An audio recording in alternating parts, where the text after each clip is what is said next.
Glória a Deus. Nós estamos falando a respeito da ansiedade. Começamos quarta-feira passada e lemos aqui alguns versículos e hoje nós vamos começar a partir do versículo 28. Mateus capítulo 6, versículo 28. E quanto ao vestiário, por que andais solícitos? Em algumas traduções vai estar preocupados ou ansiosos. Porque estáis solícitos? Olhai para os lírios do campo, como eles crescem.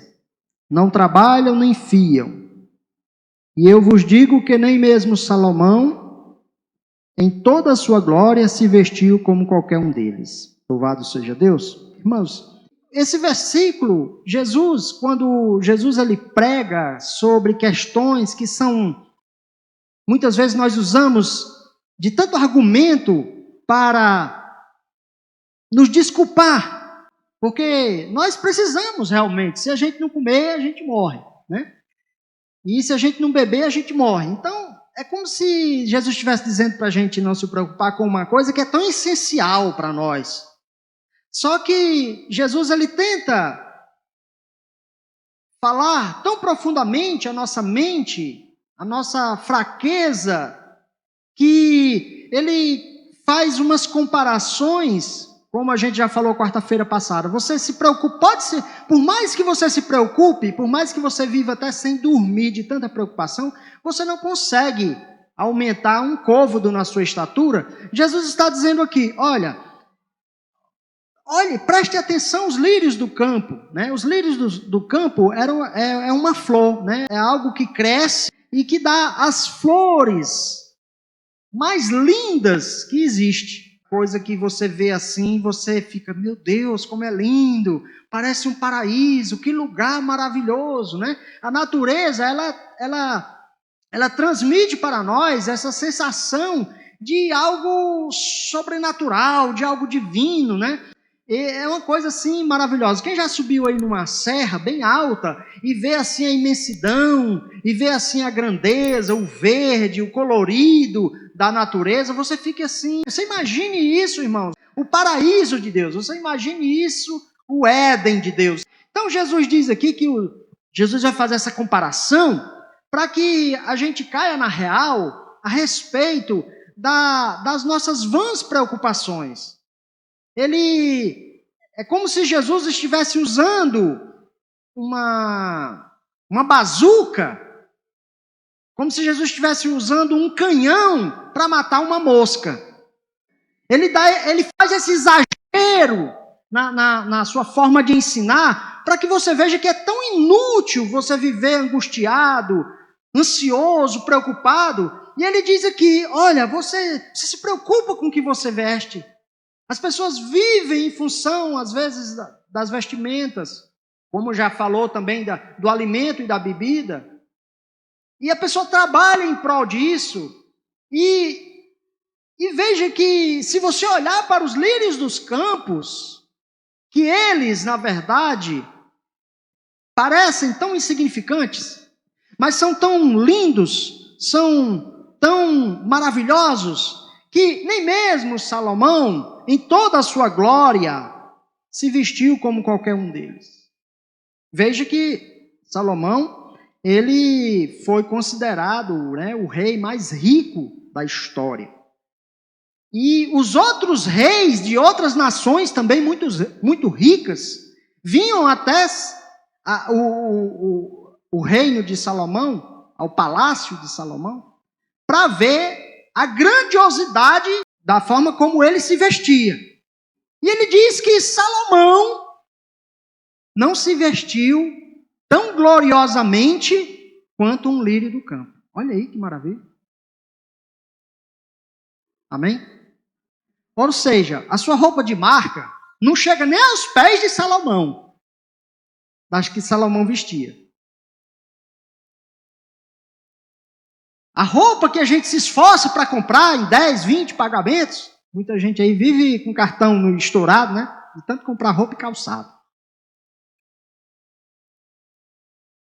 Tudo ganância humana.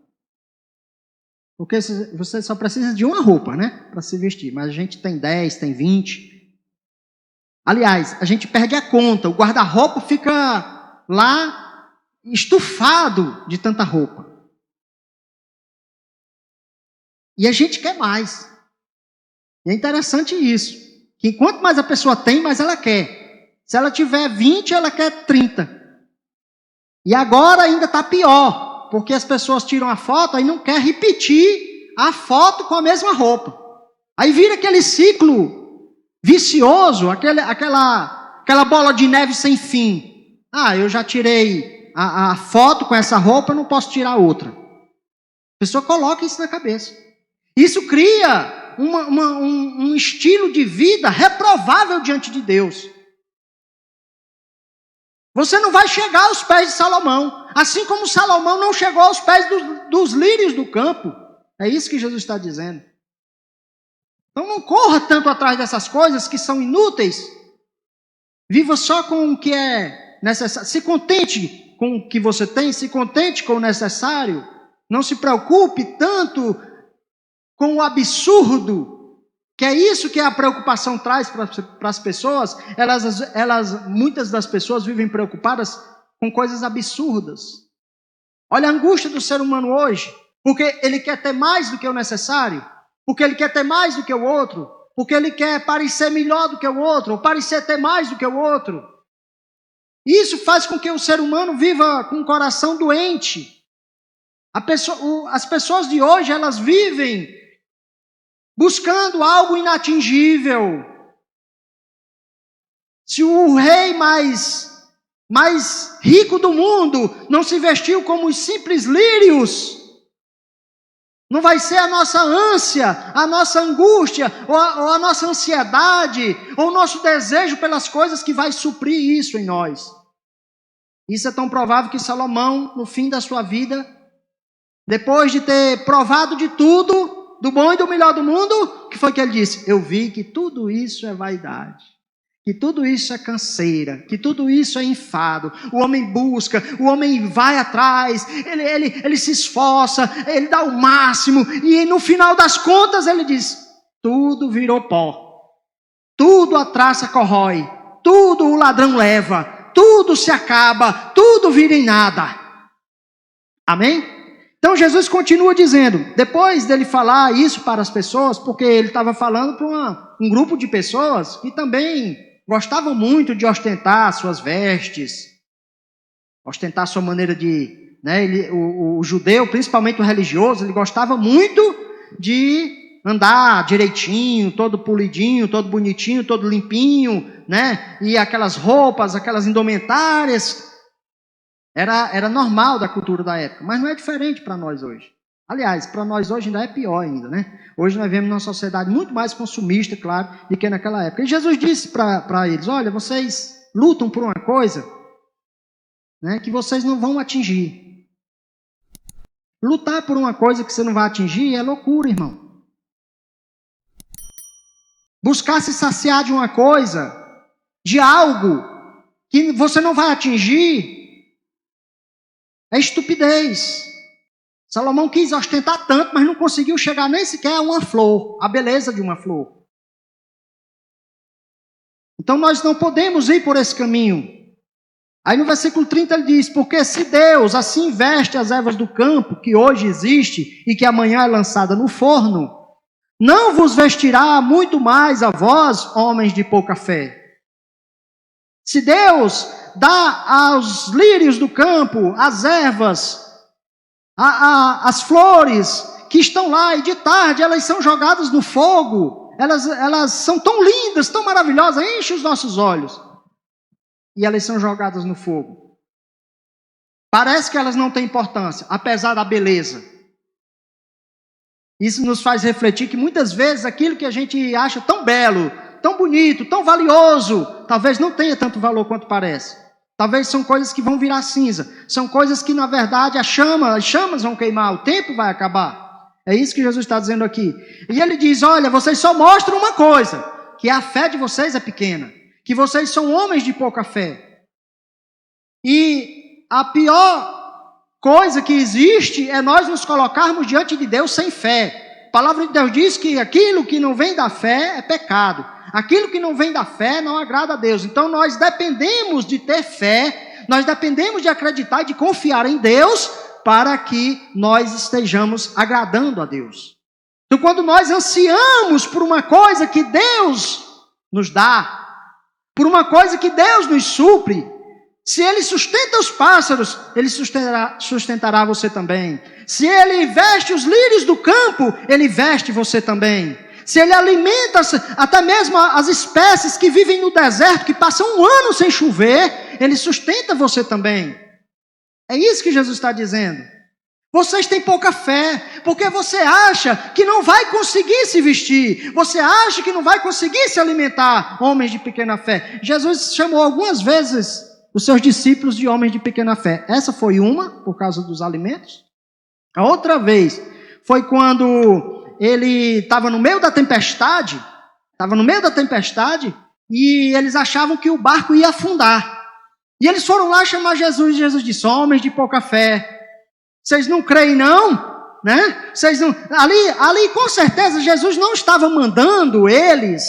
Veja bem, as pessoas confundem um pouco, né? Às vezes. Era para os discípulos orar e mandar a tempestade calmar? Não, Jesus não mandou eles fazerem isso. Jesus estava reclamando deles que eles não estavam acreditando que a vida deles estava nas mãos de Jesus, que a vida deles estava na mão de Deus, que se eles estavam ali naquele barco, Deus estava sustentando, ainda que existisse uma tempestade. Ou seja, se Deus permitir, meu irmão, não vai ser uma tempestade que vai matar você. Você vai viver apesar da tempestade. Por quê? Porque a sua vida está nas mãos do Todo-Poderoso. Aleluia! Então lá na tempestade, Jesus disse para ele: homens de pouca fé. Depois que ele acalmou o mar, né? Ele disse: vocês têm pouca fé. Vocês achavam, vocês pensaram, vocês desconfiaram de que a vida de vocês ia se acabar aqui. E onde ficariam as promessas que eu fiz para vocês? E onde ficariam as profecias que vocês já ouviram a respeito do Messias? A gente esquece tudo, meu irmão. A gente esquece das promessas, a gente esquece das verdades, a gente esquece das profecias que Deus tem ao nosso respeito, por causa da dúvida, por causa da falta de fé. O outro lugar que Jesus também chamou o homem de pouca fé foi quando Pedro afundou no mar. Ele mandou: vem Pedro, e Pedro começou a andar sobre as ondas. E Pedro olhou as ondas, olhou o vento e começou a afundar. Olha, irmãos, que absurdo! Pedro era um homem do mar, era um pescador, era um homem acostumado com as tempestades. Ele era acostumado, mas naquela hora, naquele momento, ele duvidou, naquele momento ele não usou a fé, naquele momento ele não pensou nem em si mesmo. O homem perde a razão quando ele perde a fé. Ele perde a razão quando ele vive uma vida de ansiedade e de medo. Deus desaparece da vida dele, Jesus desaparece da vida dele, e até mesmo o potencial que ele tem, que Pedro tinha. Ele sabia nadar, ele era um pescador, um homem do mar, acostumado a tempestades. Naquele momento ele gritou: Senhor, eu vou perecer. Viu que a falta de fé é um dos pontos principais que aumenta a ansiedade da pessoa. O ansioso, ele está declarando uma coisa, o ansioso. Ele não está confiando inteiramente em Deus. Ele desconfia, ele pensa: será que tem esse futuro para mim? Será que tem isso aqui para mim? Será que vai acontecer isso? Será que não vai? E ele começa a adoecer, ele começa a ficar cego, ele não vê mais Jesus, ele não vê mais o poder de Deus, ele não olha mais para as promessas, ele não acredita mais nas profecias, ele não acredita mais em nada, nem nele mesmo. Às vezes a pessoa fica desempregada e ela passa por um momento de ansiedade, e ela não acredita mais em Deus, ela acha que ora e Deus não ouve, ela acha que Deus desapareceu da vida dela, e ela não acredita nem nela mesma, que ela é um profissional, que ela é capaz de trabalhar, que ela é capaz de trazer o sustento para dentro de casa. Ela não acredita mais, ela desconfia Então, existe isso aqui. A falta de fé produz uma vida de ansiedade, produz uma vida de angústia, de incerteza, de medo, de pavor do futuro, do que possa lhe acontecer. Então, Jesus, ele vai, irmão, nos ensinando o absurdo que é viver ansioso. O absurdo que é viver sem fé. O absurdo que é desconfiar de Deus. Desconfiar de Jesus. Desconfiar, não esqueça do princípio desse discurso, de que você tem um pai, amém? De que esse pai providencia para você o pão nosso de cada dia. Louvado seja Deus. Então, o 31, não andeis, pois, inquietos, dizendo, que comeremos, que beberemos, ou com que nos vestiremos. 32, porque todas essas coisas os gentios procuram. De certo, vosso Pai Celestial bem sabe que necessitais de todas essas coisas. Aqui tem um ensinamento para os filhos de Deus. Se preocupar é um costume dos gentios, dos pagãos. Por quê? Por que as pessoas... Aqui o versículo, quando ele diz os gentios, né? Aqueles que não são de Deus, aqueles que não são filhos de Deus, aqueles que não são da fé.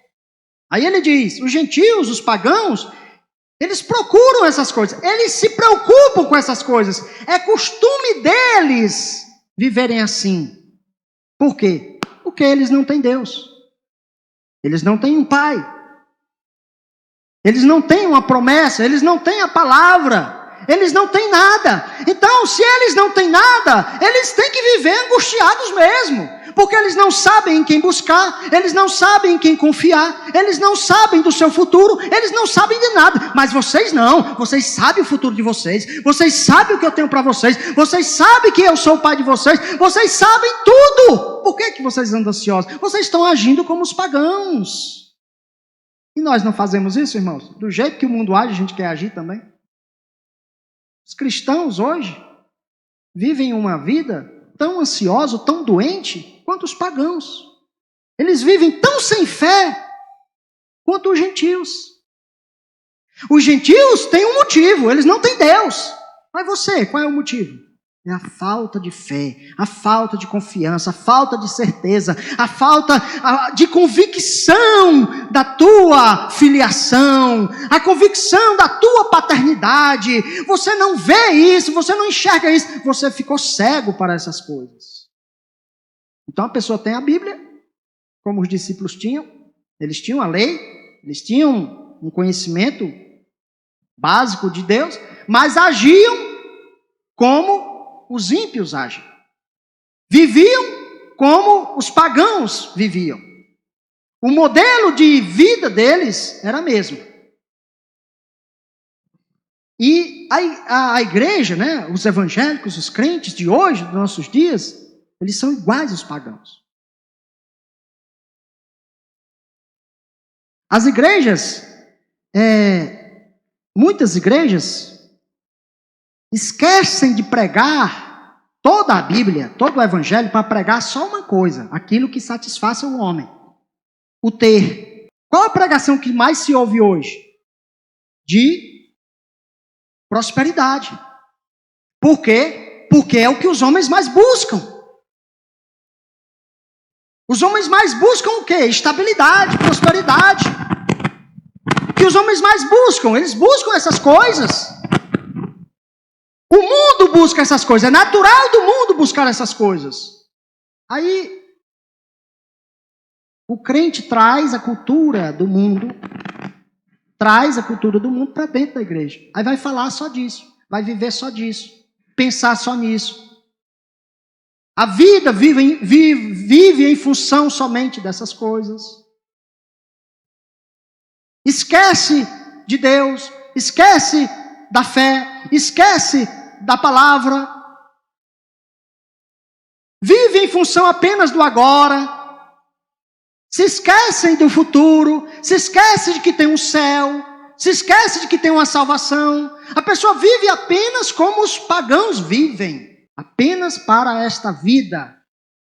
passageira, que de tardezinha é feito um feixe e lançado no fogo.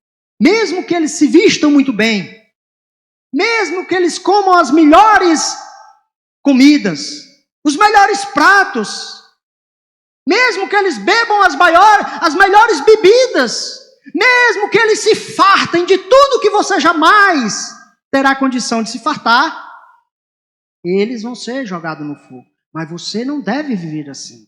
Ainda que lhe falte a comida, ainda que lhe falte o mantimento, ainda que lhe falte a água, ainda que lhe falte o vestir, Deus prometeu algo maior para você. Um tesouro que está além dessa terra, está além do tesouro que o ser humano normal aqui, o gentio normal aqui consegue conquistar. E vive em função dessas coisas. É certo que vosso Pai Celestial sabe que vocês necessitam de todas essas coisas. Mas buscai primeiro o reino de Deus e a sua justiça, e todas as coisas vos serão acrescentadas. Olha, irmãos, por que as pessoas sofrem? Porque buscam as coisas erradas. As pessoas, quando elas buscavam só Deus, só a palavra, elas só queriam saber das coisas espirituais, aonde o prêmio maior delas era os céus, os crentes eram felizes. As pessoas que viveram aqui o meio evangélico há mais de 20 ou 30 anos atrás, por exemplo, pastor Neto, pastor Jota, os mais antigões aí, o que o crente se satisfazia? Com o que ele se satisfazia? Com o que ele se alegrava? O que fazia ele ser a pessoa mais feliz do mundo? Sem ter nada. Sem ter nada. A maioria não tinha nada. Era pobre de Jó. Hoje nós temos tudo, irmãos. Nós temos tudo. As pessoas, elas iam para a igreja a pé. Na igreja ficava 50, 60 bicicletas. Eu, quando eu era obreiro, né? Na igreja, obreiro de porta, e a gente ficava vigiando as bicicletas aqui. 20 anos atrás. 50, 60 bicicletas, as pessoas vinham de todo canto. Vinha do Timbó, vinha do Piratininga, vinha de vários lugares distantes. Hoje a igreja é em cima da casa das pessoas. É em cima da casa das pessoas a igreja. Os irmãos às vezes moram perto da igreja. Elas se preocupam com tudo, têm alegria por tudo, buscam tudo. Esquecem das coisas importantes, do reino de Deus, das coisas de Deus. Pode observar, a história serve para isso, meu irmão. A história não é para jogar praga, não. É para você ver o que aconteceu no passado. Olha para as nações que estão afastadas de Deus hoje. Olha para as nações que não querem mais saber do reino de Deus hoje. Olha para as nações como lá os americanos, como lá os europeus. Olha como é que era. Eles começaram assim. Não, só no domingo tá bom. Só basta um dia. Aí depois, nem no domingo mais. Aí depois uma vez na vida. Aí depois só em festas e ocasiões. A igreja vai chegar um tempo onde as pessoas vão vir para a igreja apenas em festas especiais. Como assim acontecia quando a gente era católico? Só ia na igreja no Natal, só ia na igreja numa data de casamento, ou então num batizado. Só ia nesse tempo, irmão. Porque a gente busca as outras coisas. Aí vive ansioso, vive angustiado, vive preocupado, vive arrancando os cabelos da cabeça, vive sem saber o que vai ser da manhã, como é que vai ser, né? Nós vivemos num período onde as pessoas são amedrontadas, apavoradas com o futuro. Jesus está dizendo para nós hoje, homens de pouca fé, você está na tempestade, o barco parece que vai afundar, mas não vai não, só vai afundar se Deus disser que vai afundar. Se ele disser que não vai afundar, não tem onda que derrube o barquinho de Jesus, meu irmão. Pode ter dificuldade, pode ter tempestade, pode ter desemprego, pode ter carestia, pode ter o que tiver. A sua vida você tem que colocar na mão certa. É do Todo-Poderoso. Aí Jesus disse assim, olha, mas se vocês buscarem primeiro o reino de Deus e a sua justiça, todas as coisas são acrescentadas. Sabe por quê? Porque quando a gente tem Deus, quando a gente busca o reino de Deus, quando a gente tem Ele realmente na nossa vida, as outras coisas começam a perder importância para a gente. Quando você acredita que Deus controla a sua vida, quando você acredita que Ele é teu Pai, que você é filho dEle, amém? Aí você sossega. Aí você acredita, aí você confia. Louvado seja Deus. Por isso que Paulo diz lá em Filipenses, capítulo 4, versículo 11. Não digo isso como por necessidade, mas eu já aprendi a contentar-me com o que tenho. Sei estar abatido e sei ter abundância. De toda a maneira e em todas as coisas estou instruído. Sei ter fartura e sei ter fome. Tanto ter abundância como a padecer necessidade. Posso todas as coisas naquele que me fortalece.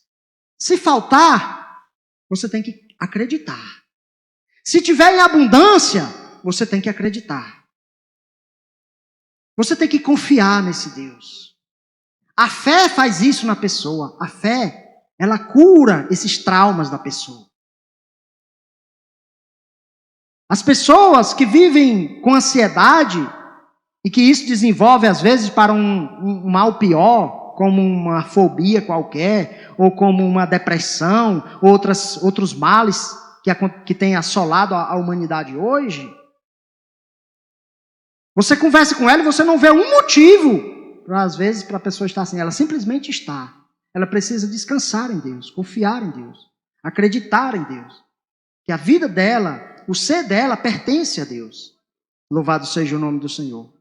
Versículo 34 para a gente terminar. Não vos inquieteis pelo dia de amanhã, porque o dia de amanhã cuidará de si mesmo, e basta a cada dia o seu mal. Para que você vai se preocupar com o dia de amanhã? Por que você vai perder a sua noite de sono por causa desse problema que você está enfrentando? Vai resolver? Vai aumentar um côvado na tua estatura? Você vai se vestir pelo menos parecido com Salomão, que não conseguiu se vestir parecido nem com o lírio do campo? Você vai conseguir? Vai não. Então creia em Deus, confia. Homens de pouca fé, acredita, coloca a sua vida diante de Deus, acredita que Ele tem o controle da tua vida. Que os dias de vida que Deus te deu, Ele vai te dar até o fim. Mas não adianta você querer viver um dia a mais daquele além do que Ele te deu, porque você não vai viver. As pessoas querem, todo tipo de cura, de busca, de remédio, de não sei o quê. Irmãos, se chegar o dia, você vai viver 99 anos. Você não vai viver 100 não, você vai viver 99. A não ser que você seja um louco, pega uma moto e sai feito doido aí para se esbagaçar. E é outra história. E você provocou a sua morte antecipada. Mas os dias que Deus tem para você, Deus tem para você e Ele cuida disso. Se você não jogar a sua vida fora, Deus não vai tirar antes da hora, antes do tempo, não. O que Ele pode fazer ainda é acrescentar, como acrescentou em Ezequias lá. Mas os dias estão lá contados, louvado seja o nome do Senhor. A palavra diz que até os cabelos da tua cabeça, louvado seja o nome do Senhor. Nenhum passarinho cai se Deus não deixar. Aleluia. Graças a Deus. Não vos inquieteis com o dia de amanhã, porque cada dia traz o seu problema, todo dia traz a sua preocupação, todo dia traz o seu desafio. Você coloca ele na mão de quem? Do Todo-Poderoso. Não fica se agarrando com essas coisas não, que isso é ruim para você, isso é mal para você, isso não é bom viver assim. Os ímpios vivem assim, porque não conhecem a maneira certa de viver. Mas você está aqui aprendendo a maneira certa de viver. Coloca nos pés do Senhor, coloca as suas ansiedades diante do Senhor. Faz como Paulo disse lá aos Filipenses, capítulo 4, versículo 6. Não esteja ansioso por coisa alguma, ante as vossas petições sejam em todas conhecidas diante de Deus, pela oração e pela súplica, com ações de graça. é a paz de Deus, que excede todo entendimento, guardará os vossos corações e os vossos pensamentos em Cristo Jesus. Quanto ao mais, irmãos, tudo que é verdadeiro, tudo que é honesto, tudo que é justo, tudo que é puro, tudo que é amável, tudo que é de boa fama, e se há alguma virtude, e se há algum louvor, nisso pensai. Amém, Jesus? Pense nas coisas que são de cima, pense no céu, pense nas promessas de Deus, pense que você é filho dele, pense que ele é seu pai, pense que ele cuida de você, pense que ele cuida dos passarinhos. Ele cuida de você também, em nome de Jesus. Vamos ficar de pé, louvado seja Deus.